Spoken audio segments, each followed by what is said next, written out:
Shalom, selamat pagi, selamat bertemu lagi di dalam ibadah raya hari Minggu, di mana hari ini Tuhan memberikan segala kebaikan atas setiap kami semua.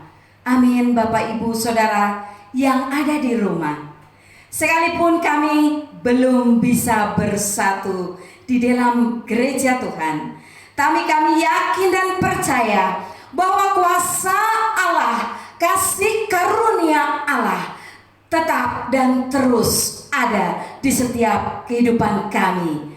Amin. Bapak, Ibu, Saudara, mari kita siapkan hati kita dan kita akan merendahkan diri kita di hadapan kita. Kita akan berseru kepada Tuhan agar Tuhan sungguh-sungguh memakai kami untuk kami terus menjadi alatnya. Kami akan pujikan pujian kami. Kami rendahkan diri di hadapan-Mu.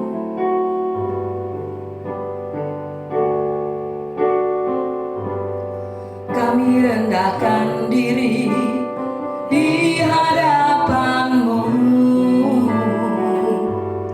membawa hancur hati saat berseru, agar kami saling melengkapi tubuh-Mu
terpisah-pisah di rumah kami masing-masing.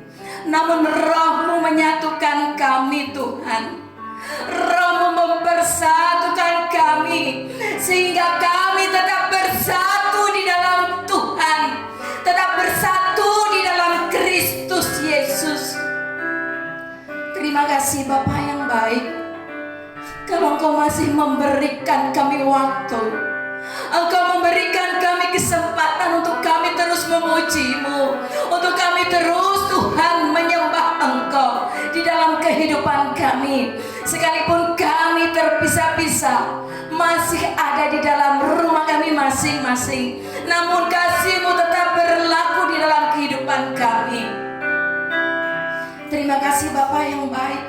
Kami akan mulaikan ibadah pagi ini hanya di dalam nama Bapa, Putra, dan Roh Kudus, yaitu di dalam nama Tuhan Yesus Kristus. Haleluya, amin. Puji Tuhan. Mari Bapak Ibu Saudara yang dikasih oleh Tuhan, kita akan nyatakan kepada Tuhan bahwa sekarang tiba waktunya, bahwa darah anak domba Allah yang menebus kita, darah anak domba Allah yang membebaskan kita. Amin. Mari pujikan oleh darah anak domba.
dihancurkan oleh kuasa darah anak domba. Amin Bapak Ibu Saudara.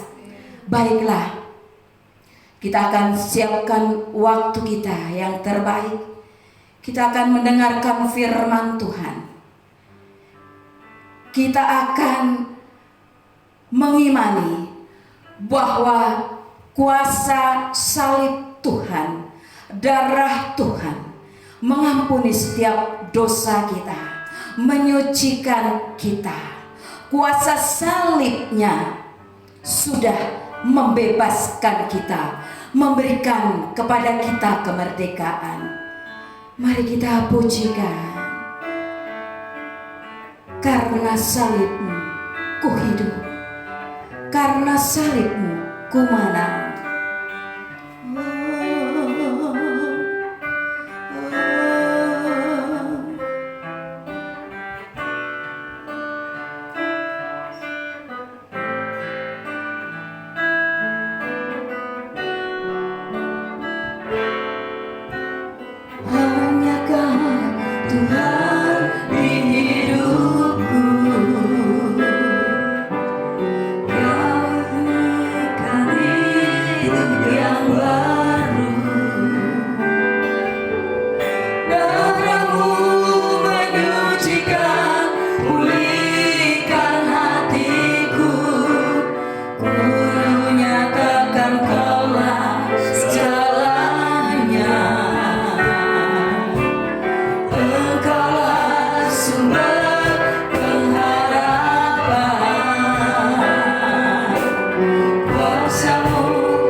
salibmu, pengorbananmu, darahmu membebaskan kami dari dosa, melepaskan kami dari penyakit, melepaskan dari segala virus apapun itu.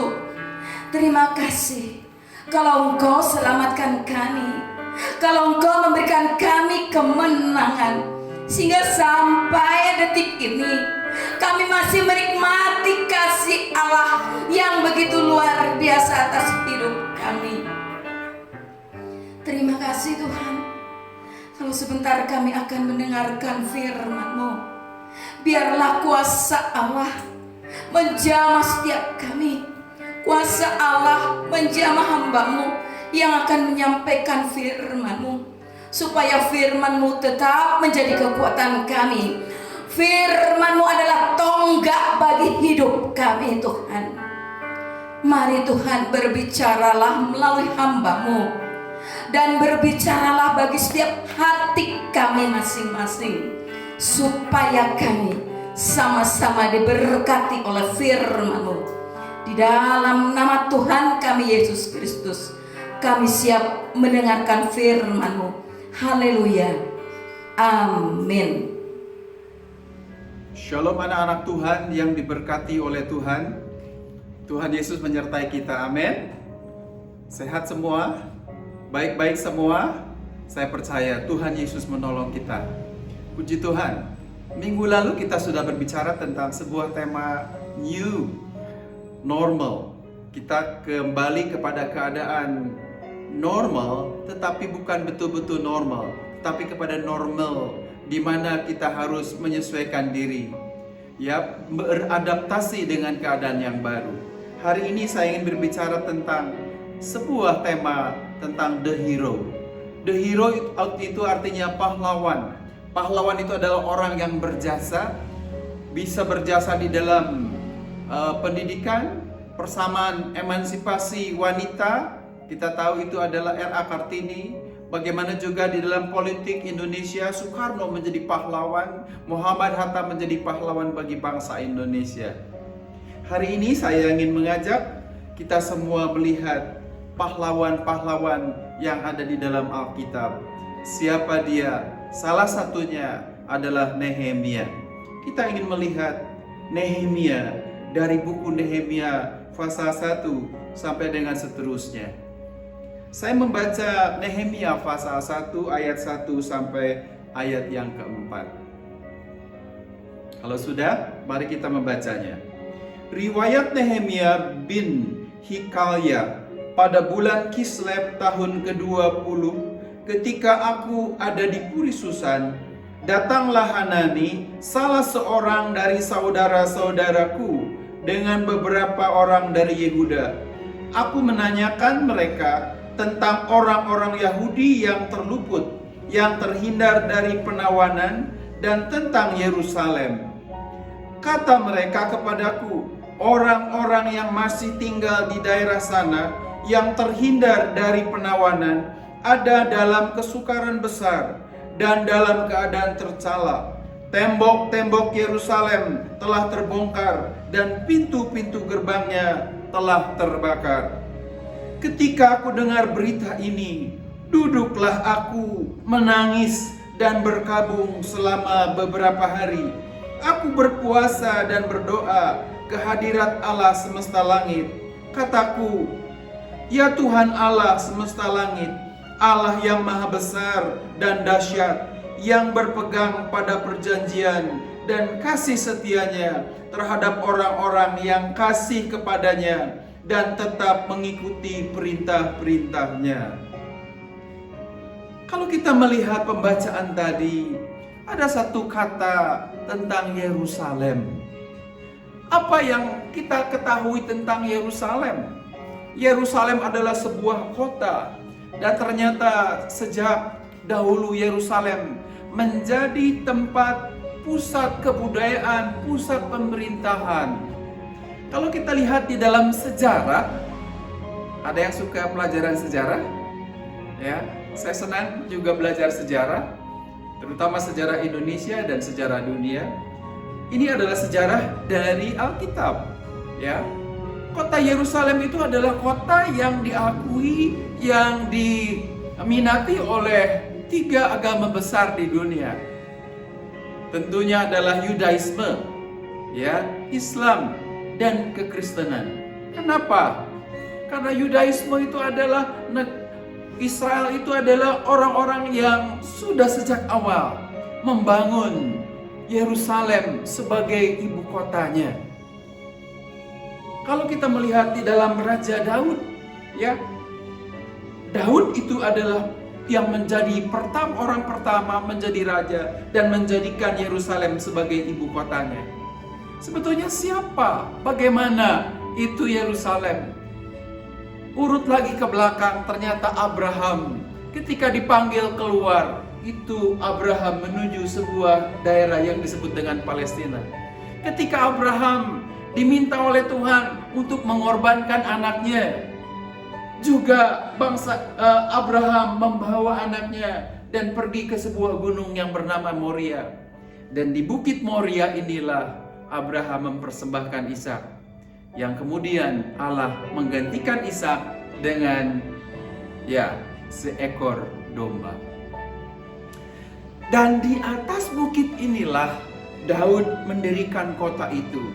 Daud mendirikan tempel, rumah Allah. Dan ternyata bukan Daud, tetapi Salomo anaknya lah yang diberikan mandat oleh Allah untuk mendirikan rumah Allah, bait Allah di Yerusalem. Itu adalah latar belakang. Tadi saya katakan bagaimana tentang Yerusalem, apa yang kita ketahui tentang Yerusalem. Tetapi pada tahun 586 sebelum Masehi, ternyata Yerusalem itu diduduki, diinvasi oleh Raja Nebukadnezar dan membawa bangsa Israel ke Babilonia dan membiarkan kota tertinggal dan membiarkan kota itu terbakar dan dibakar. Karena apa? Karena bangsa Israel melupakan Tuhan, karena bangsa Israel meniadakan Tuhan, berbalik kepada ilah-ilah selain daripada Allah. Sehingga Allah marah kepada bangsa ini dan membiarkan orang Persia menguasai mereka, sehingga mereka ditawan. Firman Tuhan mengatakan bahwa Israel akan berada di dalam pembuangan selama 70 tahun. Dan di akhir daripada 70 tahun itu, Allah menyatakan kepada bangsa Israel untuk kembali. Apa yang kita baca di dalam Nats barusan, itu adalah sebuah berita yang Nehemia terima dari saudaranya, yaitu Hanani, dari keluarganya yang baru saja kembali dari Yerusalem. Apa kesaksian? Apa yang dilihat oleh Hanani, disampaikan oleh Hanani kepada Nehemia? Hanani berkata, orang-orang yang masih tinggal di daerah sana, yang terhindar dari penawanan, ada dalam kesukaran besar. Kedua, dalam keadaan tercela. Ketiga, tembok-tembok Yerusalem itu terbongkar dan pintu-pintu gerbangnya telah terbakar. Kita bisa membayangkan kalau sebuah rumah ditinggal oleh kita kemudian mungkin sebulan, debunya seperti apa, kotornya seperti apa. Apalagi ditinggal 1 tahun, mungkin rumah itu juga udah gak karu-karuan. Ini 70 tahun. 70 tahun kota-kota itu setelah dibakar, dihancurkan, dan rumah-rumah mereka juga hancur. Bisa terbayang bagaimana buruknya keadaannya. Itulah yang didengar oleh Nehemia. Sehingga di dalam ayat yang keempat, ketika Yeremia mendengar berita ini, apa yang dilakukannya? Duduklah aku menangis dan berkabung selama beberapa hari. Aku berpuasa dan berdoa kehadiran Allah semesta langit. Ini yang didengar, berita buruk ini membuat hatinya Nehemia sedih, membuat hati Nehemia berdoa kepada Tuhan, meratapi apa yang terjadi dengan kotanya. Kalau kita melihat siapa Nehemia? Nehemia itu adalah seorang juru minuman raja. Nehemia itu adalah orang yang mengatur minuman raja. Jadi sebelum air minum ataupun apa yang disajikan kepada raja, Nehemia bertanggung jawab, ya, bahwa minuman itu enak, minuman itu layak diminum, dan kalau ternyata ada racunnya, Nehemia duluan yang mati. Suatu saat di dalam pasal kedua kita melihat raja melihat keadaan Nehemia, dan raja menanyakan, kenapa tidak seperti biasanya Nehemia mukanya murung? Kenapa mukanya tampak sedih? Tidak seperti biasanya. Lalu Nehemia mengatakan tentang apa yang dia dengar dari Hanani. Tentang apa? Tentang Yerusalem. Tentang apa? Tentang bait Allah. Sehingga apa yang dikatakan oleh Nehemia? Nehemia berkata di dalam pasal 2 ayat yang kelima, kemudian jawabku kepada raja, jika raja menganggap baik dan berkenan kepada hambamu ini, utuslah aku ke Yehuda, ke kota perkuburan nenek moyangku, supaya aku membangunnya kembali. Ini yang disampaikan oleh Nehemia. Nehemia ada kerinduan untuk kembali ke Yerusalem. Ya, ada kerinduan kembali ke kota untuk membangun Yerusalem, untuk membangun Ka'bah, untuk membangun rumah Allah.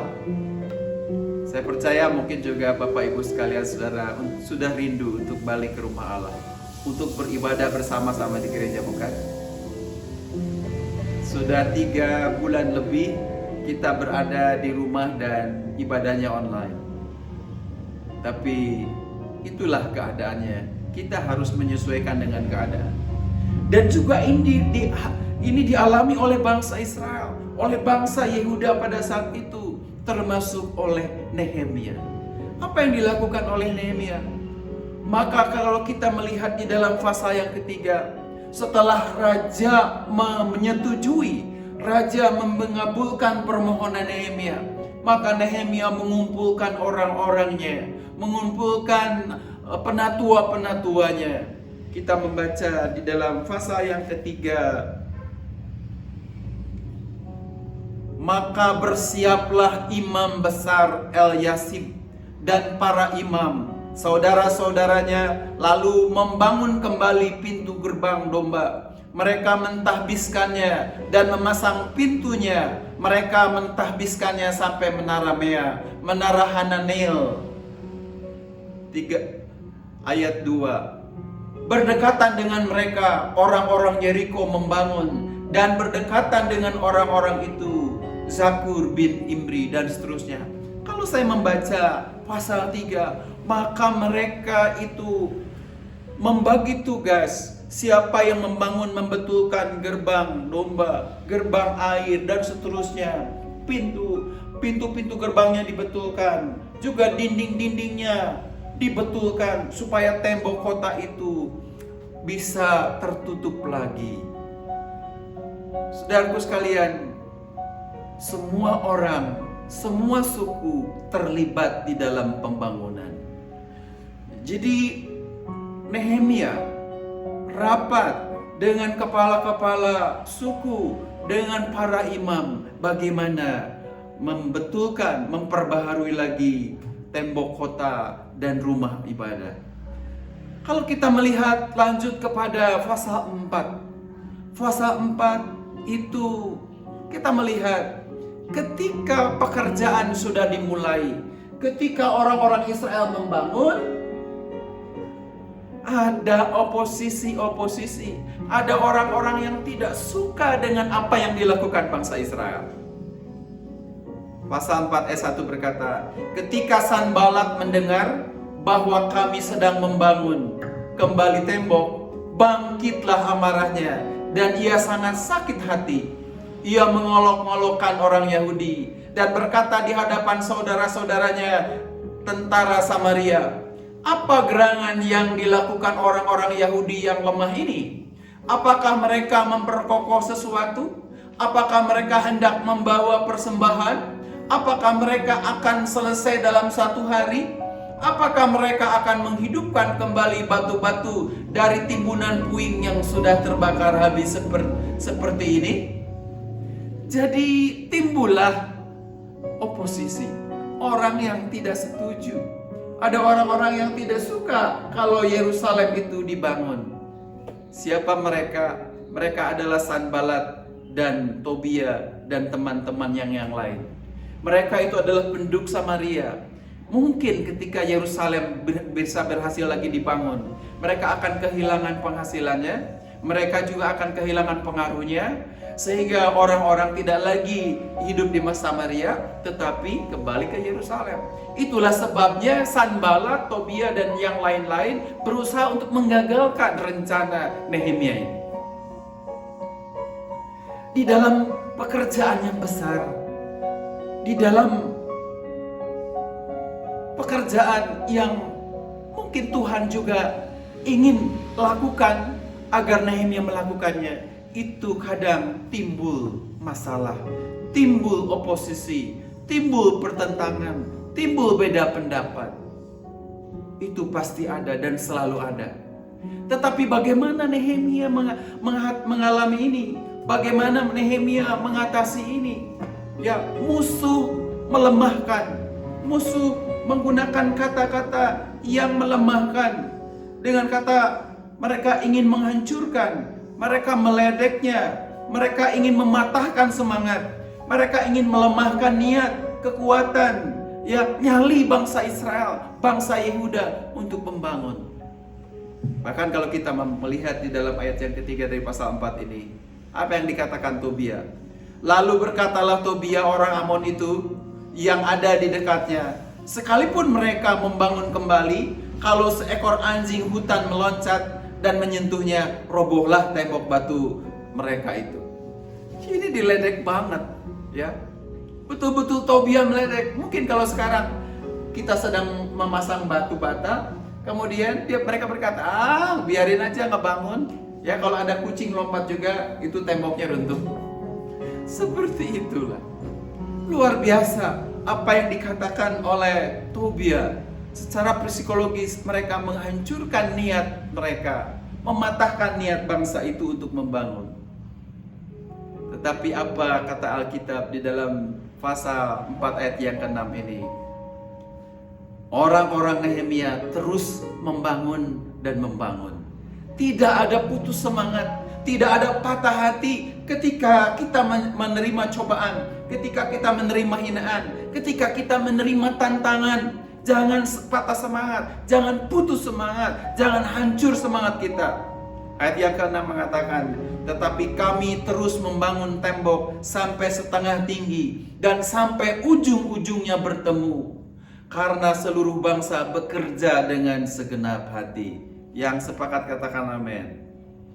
Puji Tuhan. Jadi ketika ada pencobaan, ketika ada tantangan, mari kita jangan berhenti. Mari kita jangan stop. Tetapi apa? Terus lanjut. Kenapa bisa terus dan lanjut? Karena mereka bekerja dengan segenap hati.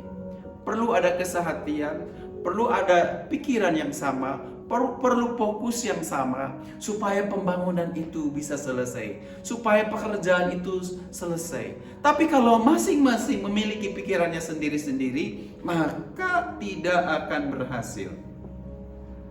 Yang sepakat katakan amin. Puji Tuhan.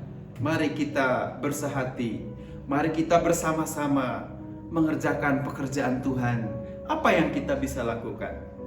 Tetapi oposisi itu tidak tinggal diam. Oposisi berkata di dalam ayat yang ke-7, ketika Sanbalat dan Tobia serta orang Arab dan orang Amon dan orang Asdod mendengar bahwa pekerjaan perbaikan tembok Yerusalem maju dan bahwa lubang-lubang tembok mulai tertutup, sangat marahlah mereka. Tidak suka kalau umat Tuhan itu melakukan pekerjaannya. Iblis mau merusak, iblis ingin menghancurkan ketika suatu pekerjaan Tuhan begitu baik, berjalan dengan baik. Ayat 8 mengatakan, mereka semua mengadakan persepakatan bersama untuk memerangi Yerusalem dan mengadakan kekacauan di sana. Luar biasa. Tantangan bagi Nehemia, tantangan bagi orang-orang Yehuda yang sedang membangun. Mungkin juga itu dihadapi oleh kita, oleh siapapun. Makanya kita sudah belajar bagaimana kita harus menggunakan selengkap senjata Allah. Paulus berkata, kenakanlah selengkap senjata Allah. Karena dunia ini, dunia yang jahat, kita harus membawa perlengkapan mulai dari atas badan sampai dengan kaki, kita harus mengenakannya. Tetapi apa yang disampaikan oleh Nehemia? Apakah mereka menjadi putus asa? Apakah mereka menjadi terbengkalai? Di dalam ayat 14 berkata, ku amati semuanya, lalu bangun berdiri dan berkata kepada para pemuka dan para penguasa dan kepada orang-orang yang lain, jangan kamu takut terhadap mereka. Ingatlah kepada Tuhan yang maha besar dan dahsyat, dan berperanglah untuk saudara-saudaramu, untuk anak-anak lelaki, anak-anak perempuanmu, untuk istri dan rumahmu. Luar biasa. Sebagai seorang pemimpin, Nehemia membangkitkan semangat. Sebagai seorang pemimpin, Yeremia mengatakan, lihat nenek moyangmu, lihat orang tuamu, bagaimana besarnya, dahsyatnya Allah, bagaimana luar biasanya Allah yang sudah mengeluarkan mereka dari negeri Mesir, membelah lautan, memimpin mereka di dalam padang gurun, memberikan mereka tiang awan dan tiang api, memberikan minuman. Walaupun mereka harus memecahkan bukit batu, memberikan mana makanan setiap pagi. Luar biasa. Allah yang dahsyat diperdengarkan kembali. Allah yang menyertai diperdengarkan kembali kepada bangsa ini yang ada di dalam pembuangan. Saudara-saudara sekalian, inilah kita harus percaya di dalam pekerjaan apapun, Tuhan turut bekerja untuk mendatangkan kebaikan. Tuhan turut bekerja dan Tuhan menyelesaikannya. Tetapi juga ternyata apa yang dilakukan oleh mereka? Ayat 16 berkata, sejak hari itu sebagian daripada anak-anak buahku melakukan pekerjaan dan sebagian lain memegang tombak, perisai dan panah dan mengenakan baju jirah, sedang para pemimpin berdiri di belakang segenap kaum Yehuda. Ayat 17, yang membangun di tembok, orang-orang yang memikul dan mengangkat melakukan pekerjaannya dengan satu tangan, dan dengan tangan yang lain mereka memegang senjata. Setiap orang yang membangun bekerja dengan berikatkan pedang dan pinggangnya, dan di sampingku berdiri peniup sangkakala. Orang yang sedang membangun, mengerjakan, ya, bukan hanya bekerja, tetapi juga dia siap berperang. Luar biasa, tantangan yang begitu berat, sehingga mereka bersiap sedia membangun dan berperang. Bangsa Israel, orang-orang Yehuda, di tangan kiri mungkin dia alat bangunan, tetapi di tangan kanan ada pedang. Pedangnya ada di ikat pinggangnya, tombaknya dibawa. Luar biasa. Itulah yang terjadi. Kita pun sama. Ketika ada tantangan, ketika ada hambatan, kita harus tetap siap sedia. Kita harus tetap berperang dalam kehidupan ini. Apa yang kita sedang bangun, perusahaan yang sedang kita bangun, gereja mungkin yang sedang kita bangun, usaha-usaha yang kita sedang bangun, pasti ada tantangan. Tetapi siap-siaplah seperti orang-orang Yehuda dan Nehemia. Di tangan kiri ada alat membangun, tapi di tangan kanan juga ada alat perang. Amin. Puji Tuhan. Ini adalah yang dilakukan oleh mereka. Tapi ternyata Nehemia tidak putus sampai di situ. Ada juga tantangan dari dalam. Bukan hanya tantangan dari luar masalah, tapi dari dalam sendiri. Dari siapa? dari istri-istri yang mereka bekerja di sana, dari orang-orang Israel sendiri, dari orang-orang Yehuda sendiri. Mereka mengeluh tentang apa? Tentang pajak yang mereka harus bayar, tentang anak-anak mereka mungkin juga harus makan dan seterusnya, sementara mereka harus membangun.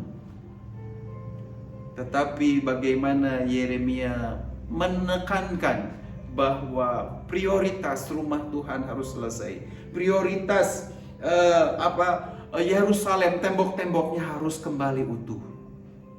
Sehingga Nehemia maksud saya betul-betul mengatakan, mari prioritas adalah rumah Allah. Semua orang tertuju kepada rumah Allah, kepada kota Yerusalem. Dan akhirnya di dalam ayat pasal 6, Nehemia mengalami kemenangan. Tembok kota terselesaikan. Pintu-pintu gerbang juga sudah bisa dipasang. Nehemia pasal 6 ayat 15 berkata, maka selesailah tembok itu pada tanggal 25 bulan Elul, dalam waktu 52 hari. Ketika semua musuh kami mendengar hal itu, takutlah semua bangsa sekeliling kami. Mereka sangat kehilangan muka dan menjadi sadar bahwa pekerjaan itu dilaksanakan dengan bantuan Allah kami. Yang sepakat katakan amin. Pekerjaan Tuhan diselesaikan juga oleh Tuhan. Jangan takut memiliki program yang besar. Jangan takut mengerjakan pekerjaan-pekerjaan Tuhan yang besar. Karena Tuhan beserta dengan kita. Karena Tuhan campur tangan di dalam pekerjaan kita. Puji Tuhan. Apa yang kita bisa belajar hari ini? Bagaimana Nehemia memenangkan peperangan itu? Bagaimana Nehemia berhasil membangun tembok? Ada 3 hal. Pertama, iblis memang tidak suka kalau kita mengerjakan pekerjaan-pekerjaan yang besar. Iblis selalu mengganggu, iblis selalu datang, bukan dari luar, tapi juga dari dalam. Yang kedua, bersama kita memiliki kekuatan. Katakan amin. Yes. Bersama kita memiliki kekuatan. Menjadi sinergi. Saudara pernah sapu-sapu di luar? Pakai apa? Sapu lidi? Apakah satu lidinya satu? Tidak kan? Tapi lidinya itu pasti banyak. Ketika lidi-lidi itu disatukan, maka lidi itu bisa membersihkan halaman kita dari kotoran. Begitulah kita bisa bersama kita memiliki kekuatan. Istilah mengatakan bersatu, ya kita kuat, bercerai kita runtuh. Dan yang ketiga, fokus dan selalu siap sedia. Jangan bimbang, jangan ragu, kita harus fokus dan selalu siap sedia. Puji Tuhan, Nehemia menjadi tokoh sentral hari ini. Nehemia berhasil membangun bait Allah. Nehemia berhasil membangun tembok kota. Hubungannya dengan COVID, saya harus menyampaikan tribute, ya, penghargaan kepada seorang dokter yang pertama kali mengatakan bahwa virus ini adalah virus yang berbahaya. Virus ini dapat menular sehingga orang-orang harus hati-hati di dalam menangani virus ini, orang yang terkena virus ini. Tetapi Li Wenliang, dokter Cina itu, justru sebaliknya, ketika dia mengemukakan itu ke pendapatnya, dia dimusuhi, dia tidak disukai, bahkan dia dipolisikan. Polisi menyuruhnya berhenti membuat komentar-komentar yang dianggapnya palsu. Yang menyedihkan adalah bahwa Dr. Wenliang itu sendiri terkena oleh virus corona. Akhirnya pada hari Jumat tanggal 7 Februari jam 2.58 tengah malam, dia menghembuskan nafasnya di usia yang sangat muda, 34 tahun. Kita harus menyampaikan tribute kepada dia, karena melalui dia orang sadar, orang tahu bahwa ada sesuatu yang harus dihadapi. Saudaraku sekalian, hari ini kita ingin merayakan hari di mana kita memperingati pahlawan kita semua. Siapa dia? Dia yang sudah rela memberikan hidupnya. Dia yang sudah rela memberikan nyawanya. Bahkan dia turun dari sorga ke dalam bumi, naik ke atas salib, mati di atas bukit Golgota untuk hidup kita. Dan dia adalah Yesus Kristus. Kita merayakan sakramen perjamuan kudus, merayakan bagaimana dia memberikan tubuh dan darahnya untuk hidup kita. Kita mengucap syukur kepada dia. Puji Tuhan. Persiapkanlah airnya, air anggurnya. Kalau tidak ada silakan air minum apapun, air teh juga boleh, air sirup atau limun boleh. Dan juga persiapkan roti kalau ada, kalau tidak ada crackers atau yang lainnya. Mari kita berdoa. Tuhan, kami mengucap syukur buat perbuatan tangan Tuhan, buat penyertaan Tuhan bagi umatnya. Kalau hari ini kami memperingati hari yang bersejarah, Tuhan menjadi hero kami, Tuhan menjadi pahlawan bagi kami, yang memberikan tubuhmu, memberikan darahmu untuk keselamatan kami semua. Di dalam nama Yesus kami berdoa. Amin. Puji nama Tuhan. Kita sudah mendengarkan firman Tuhan, dan tiba saatnya kita akan melakukan perjamuan kudus yang asa, di mana Roh Allah akan bersatu dengan roh kita yang percaya. Kita akan pujikan pujian, satu dalam rohmu, satu dalam firman.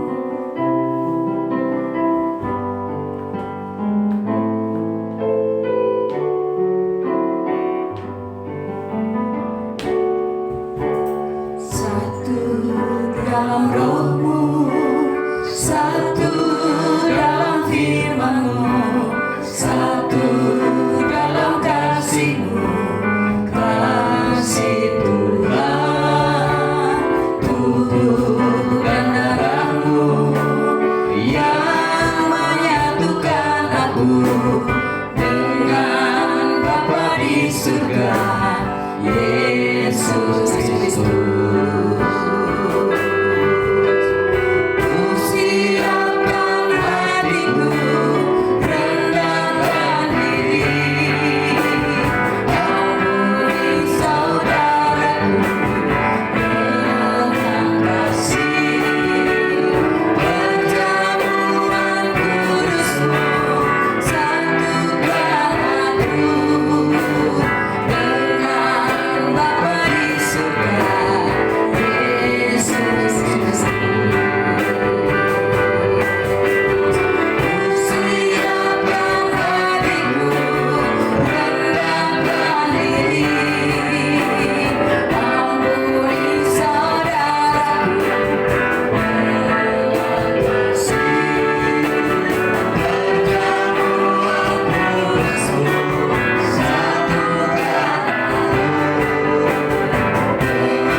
Saudara-saudaraku sekalian, pegang roti di tangan kanan saudara.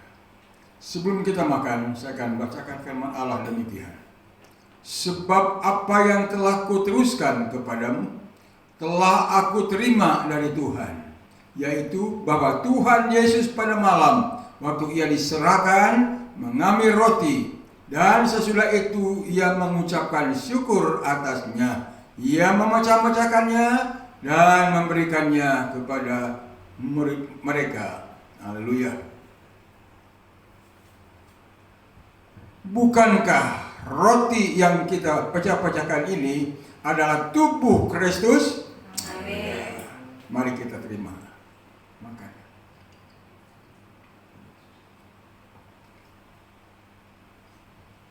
Haleluya. Puji Tuhan. Saudara, angkat cawan tangan kanan saudara. Sebelum kita minum bersama-sama, saya akan bacakan demikian firman Tuhan.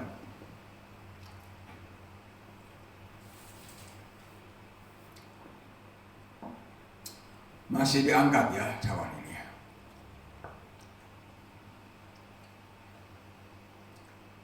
Demikian juga ia mengambil cawan sesudah makan, lalu berkata, cawan ini adalah perjanjian baru yang dimeteraikan oleh darahku. Perbuatlah ini setiap kali kamu meminumnya, menjadi peringatan akan aku. Sebab setiap kali kamu makan roti ini dan minum cawan ini, kamu memberitakan kematian Tuhan sampai ia datang.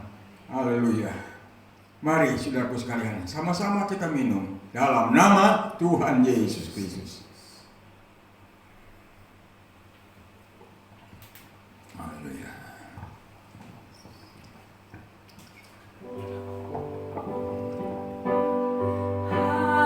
Haleluya. Haleluya. Haleluya. Haleluya.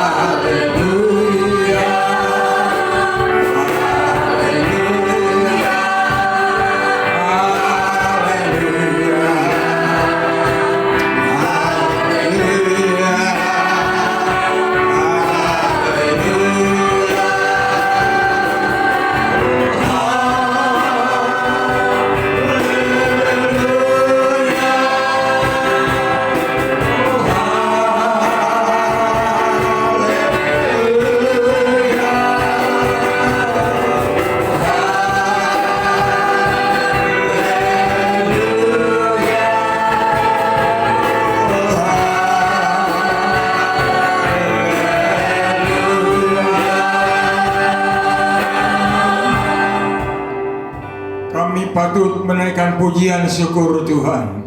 Kalau pada pagi hari ini kami sudah melakukan dalam acara ibadah kami sudah mendengar firman Allah, dan kami juga telah menerima perjamuan suci. Kiranya apa yang sudah kami lakukan itu berkenan kepada Tuhan. Mari Engkau berkati Tuhan semua umat ketebusan Tuhan yang ada, baik yang ada di rumah, mungkin masih ada di rumah, mari Tuhan tolong mereka. Yang ada di gereja, mari Tuhan tolong dan pakai kami. Terpujilah nama Tuhan Yesus Kristus. Haleluya. Dalam nama Allah Bapa, Anak laki-laki dan Roh Kudus, yang dalam nama Tuhan Yesus Kristus, kiranya berkat Allah dicurahkan saat ini pula untuk kami sekalian. Haleluya. Saudara-saudaraku sekalian, yang sepakat katakan amin. Haleluya.